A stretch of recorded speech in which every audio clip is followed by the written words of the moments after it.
Hi, this is a foreigner in the Philippines, and I thought that we'd do another question and answer session because people seem to like that one that we did last time. So a few of the questions that we have, I'm sure the question you have is, what the hell is that cat doing? That cat is Golden, and Golden is heavily pregnant and probably is looking around to see where she can have her kittens, and that's why she is so vocal. So sorry about that. Well, if it's not chickens, it's cats. What can we do for those people who don't like these extraneous noises? So what's a good question to answer?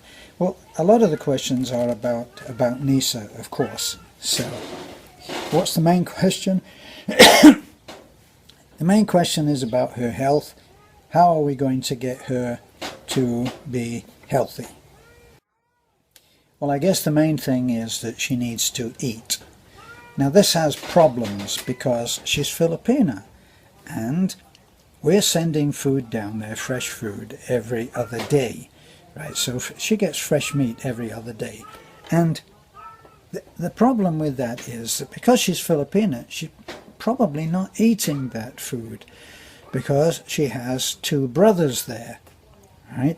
Now, two brothers, and what's she going to do? She's not going to, it's just not in the genes to say, sorry, I have to get healthy, this food is for me, and I can't share it with you.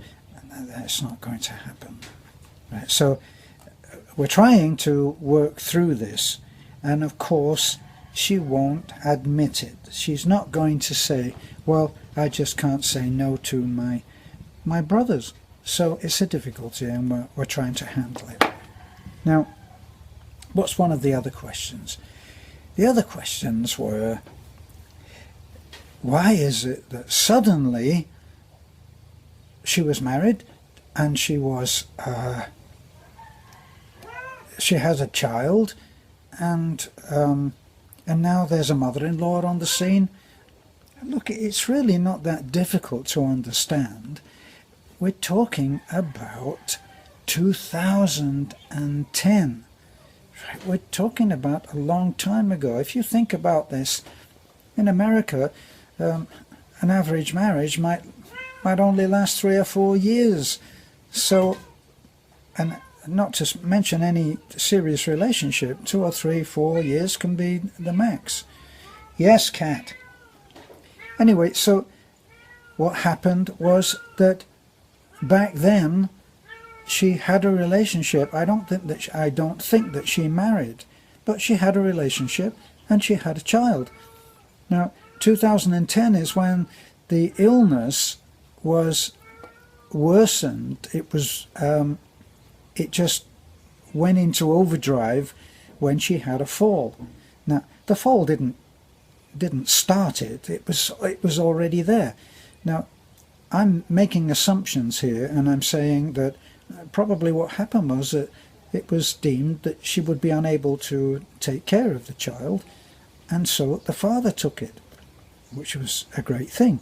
But he was backed up, obviously, by his mother, and his mother came to the hospital when we were there, and she brought the boy with her to see his mom. I don't know, nor do I care about how often she has seen the boy, and I don't share those jaded looks at, well, is the husband lurking around trying to make money because he sees a foreigner who's obviously rich and is paying for everything? And is the mother-in-law suddenly starting to think, can she get some money? None of that is going to happen. The money that has been donated and gifted to Nisa is to get her through an operation and the recuperation after that. That's what it's for. Now, let's assume that tomorrow she decided, no, definitely not, it's not going to happen, I don't want it, that's it, finished, end of it. Right. What happens to the money? It goes back to the people that gave it, because as far as I'm concerned, they gave it on the basis of this is to get this girl through an operation to change her life. So all of them would be contacted and they would be asked, what do you want to happen now? This money, we will certainly find many places where this can help other lives, but the decision is yours. That is the question that will be put to anyone who donated. So that's what would happen on that. So now the next question was, can't a house be built nearer the road to help Nisa? Well, think about this. Try to lose your Western approach. What would that mean? Oh, well, we'll just buy a piece of land next to the road. What could be simpler? I don't know anything that could be more difficult. She lives, like Beth, she lives on land which has been owned by her family. The house that she lives in right now used to be, I'm guessing, Beth, can you confirm that that house that Nisa lives in right now was the house of her parents? Yeah, her parents. Her That's parents. The land. Her what? The land of her parents. And the land is owned by the parents. Where is the house going to be built if we can build it for her? On the land. So for that question, can we build a house nearer the road? No. Now, what's the next question? What have I got down? Oh yes, this is a recurring one. How did Beth and I meet? Right, we've talked a little about this, okay? What Beth and I are trying to agree on is how much do we want to tell about everything, and we haven't quite agreed on that yet. So when we do agree, you'll be the first to know, okay? But soon we would like to share the beginning of what we think of as a great relationship. So we will. Now what's another one? What could I say? How is it, let me see, understanding poverty. This is one that Westerners have a great deal of difficulty understanding poverty, because understanding poverty in say America, what's the poverty line in America is about $17,000 a year, right? $17,000 a year, what you would be doing is you'd be living in a not so nice area, probably not so safe an area, but you would have an apartment and you'd be paying your bills and you'd be getting help with, say, food stamps or something like that, plus some kind of medical help. You'd be able to go. I know that when I was in Los Angeles, or on the outskirts of Los Angeles, in Silmar, I lived in California, and when I went to Los Angeles, I went to a hospital there, and I got help. And at the end of that help, which actually was specifically for my son, a broken arm, they said pay $35 and not have to pay any more. So that help is there. It's not here. Understanding poverty here means that when someone says, I have no money, guess what it means? They have no money at all. When I first met Beth and we first started talking about coming over to live in Bohol, we first thought that we were going to save money to go to our dream place, which at that time was Panama, and we were going to live in Panama City. So that was the idea, or in Panama. And the idea for that was that they're kind to people who are retired, they give discount in every place that you go, and the economy is such that I could live there, we could live there modestly on my pension, such as it is. Right, so that was the idea. Now, when we came over here, it quickly became apparent to me, actually, before it became apparent to Beth, that her family actually needed help. And I'm not perhaps your typical foreigner in the Philippines. I consider all of these people my family. They are my family. Pastor Timio is my brother-in-law. He's my family. His daughter, lovely May, I introduced her to a friend of mine in America. She is my family. My sister-in-law, Lena, my family. My mother-in-law. My mother-in-law, I counted as a chance to be, even though our ages are really not quite so different, I counted it as a chance for me to be a better son. I am her son-in-law, and I counted this as a chance to be a better son than I ever was to my own mother. Perhaps a second chance to redeem myself on that particular front. So when it became apparent that maybe this was our mission, that we should come over and start projects which would get people employed and all of this.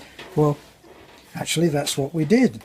We came, and Panama was quickly shelved. We forgot all about Panama. And then gradually it became obvious that the mission really was about helping, and not helping on the basis of religion or of relations. It wasn't of that.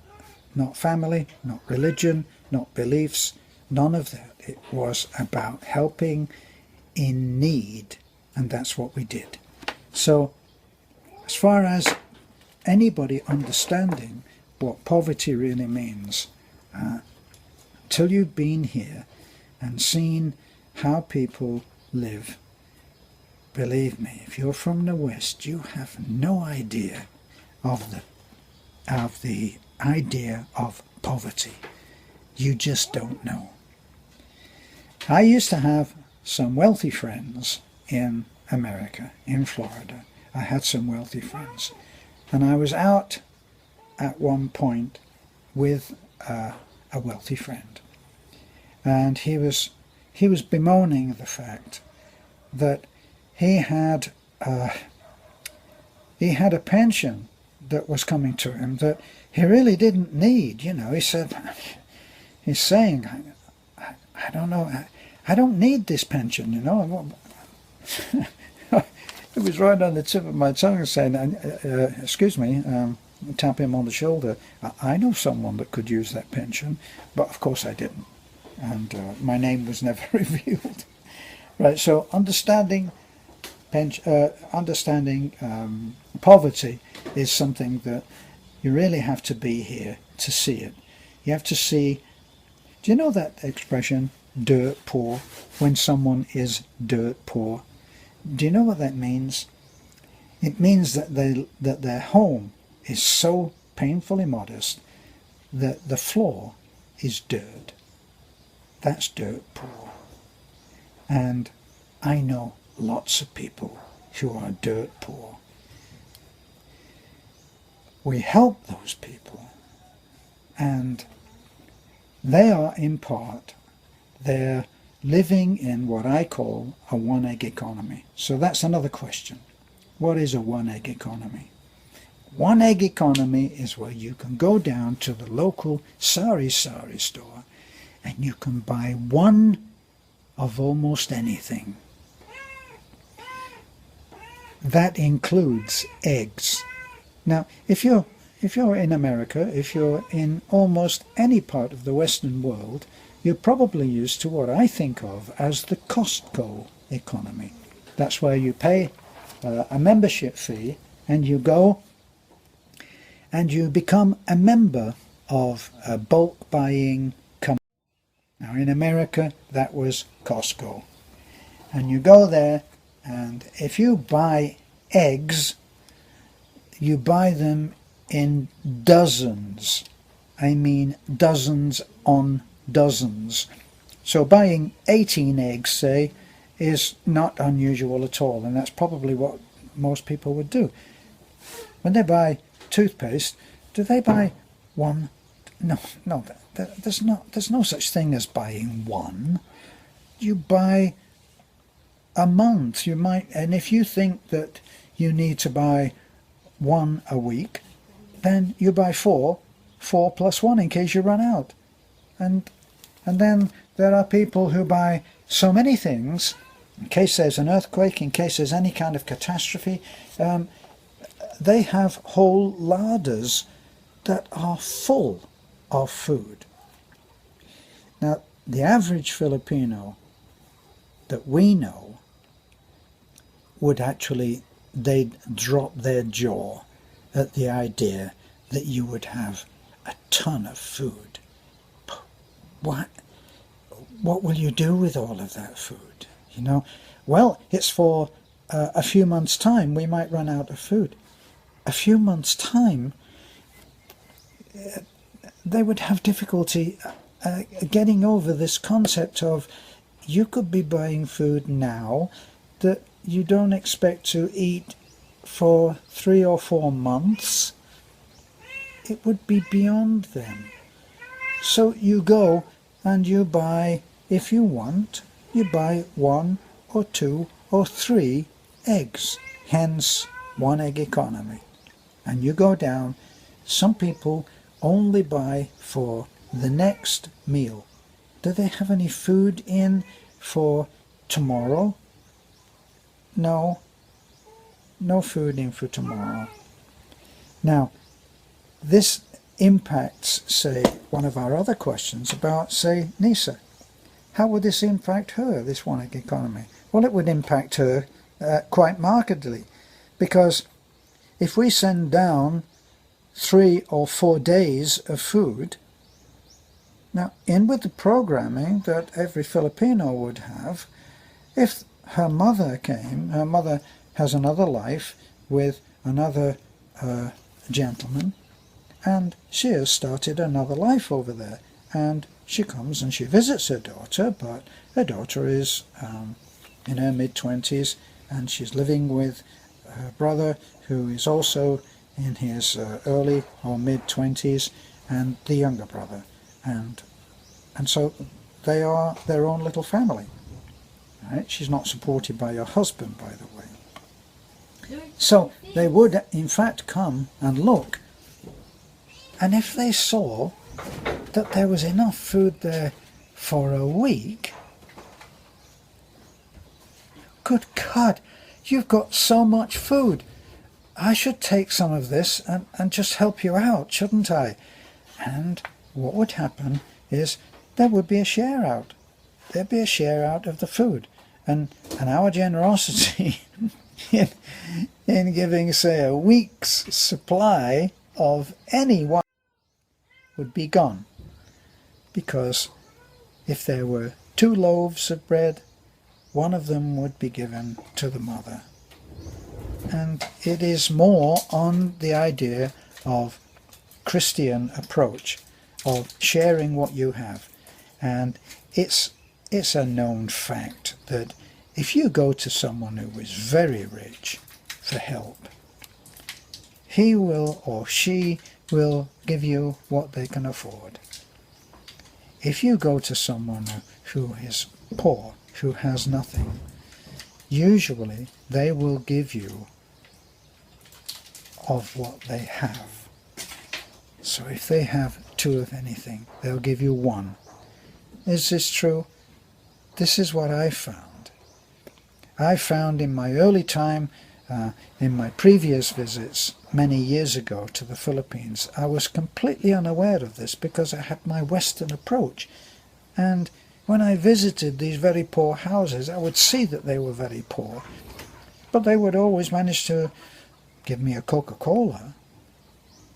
And what got by me at that time was, I never noticed or never thought anything of the fact that I was the only one with a Coca-Cola. I just thought, oh, obviously they think I'm American and they don't like Coca-Cola. No, they had scrabbled together what they would need to buy a Coca-Cola, and they would quietly send somebody out to get a Coca-Cola for the foreigner.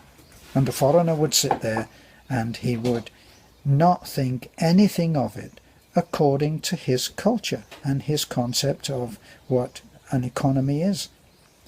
So, one egg economy, that's about it on that.